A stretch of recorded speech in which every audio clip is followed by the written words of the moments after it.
So we're continuing with Jack Kirby's Fourth World with the New Gods number 10. The insect hordes of Mantis invade Earth, the doomed dominion.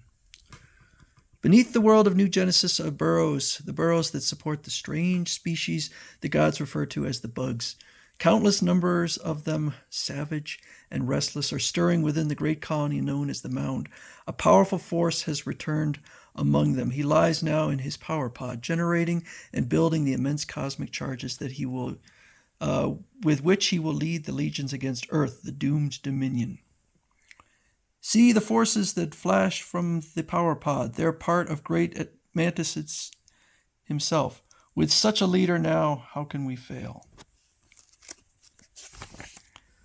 When the pyrotechnic display dies down, there is momentary silence in the great hive. Then the lid of the power pod moves, is lifted away, and the strange entity within it rises.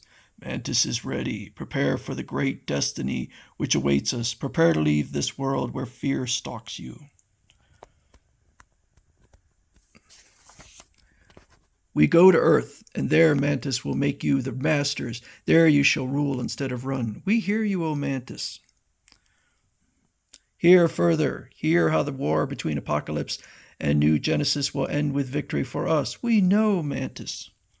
Great dark side of Apocalypse is our ally, and when he wins this war, we win. Yes, you win powers such as he's given Mantis. Each of you will rule a part of Earth with these powers. Now follow me, follow Mantis to war, to Earth, to victory. But on Earth, a lone intruder from the bug world roams the streets of Metropolis in search of someone he fears, but must approach. Only Forager knows of the impending invasion. Only he can sound the warning. But at the moment, he is lonely, hungry, and a pitiful pawn in the mammoth war of the new gods. The Earth folk are as touchy about their food stocks as those who rule New Genesis. They pursue me like angered demons. Police, police, stop that little thief. Forager bolts as he always does to survive. What is that thing? A giant insect or what? What is that? Hey, you stop. Stop or I'll shoot. I like when people think he's an insect because he doesn't look at all like an insect, even though he's a member of the bug. Confused and frightened by his strange new surroundings, Forager dashes out into the busy street. Hey, that nutty-looking kid's heading straight for this car, and I can't stop in time. But Forager's powerful legs enable him to make extraordinary leaps. Scream! The Earth folk are everywhere. I can't evade them. What's that kid up to? I've never seen anything like him. There he goes, Dan. He jumps like a grasshopper. Well, we'll get him. Not without a fly swatter, you won't. Come back here, you weirdo. We only want to talk to you. Forager then does the unexpected. He runs up the side of a skyscraper. Luckily, the Earthmen don't wear foot adhesive grips as do the bugs. High above the city, as the feeling of security returns to him, Forager halts to appease his hunger. I've seized enough rations for my present needs. There is indeed a large city. If Orion is here, my task of finding him will not be easy. Finding Orion is a mission I must accomplish, even at the cost of my own life. Nothing must stop me. Whoop, whoop, whoop. What's that? There's our pigeon men. Break out the net. A flying machine, and in it are Earthmen wearing the same costumes as my other pursuers. He's seen us. Look at him make tracks. He's fast, but he can't outrun a chopper. Close in on him. Easy, easy. He's almost ours. They're overtaking me. Got him. Ah! Forager is roughly yanked into the air and borne off to the police headquarters. We've nailed a rare one. Yeah, the DA will want to see this specimen. Although he seems to have suffered a setback to his plans, Forager has yet to learn the strange workings of fate. Police headquarters is your home until the DA gets here, Lincoln. I'm not fighting you, Captain. I'm only telling you that holding my clients is a task that neither you nor the DA can handle. How's that again? Are you knocking law enforcement in this town? Come in, Mr. Hartwell. We've got some special problems here.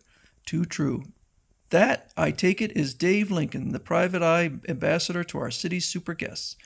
They're our guests now, sir. We've got 'em in the next room, but I must admit that it's only because they're cooperating. And that's true.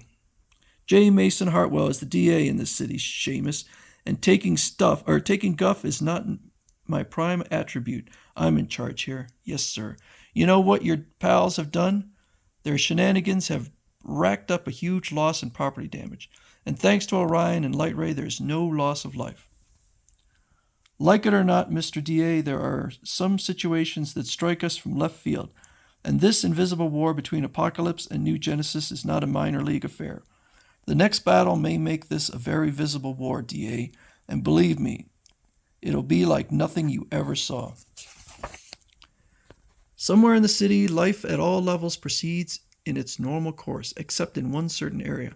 How's the health of the economy, Ralph? I keep worrying about the devaluation of the dollar. I just keep worrying there doesn't seem much else to do. Hey, what's that? Boom. Earth. It waits to be conquered. Follow Mantis. Follow Mantis. Follow Mantis.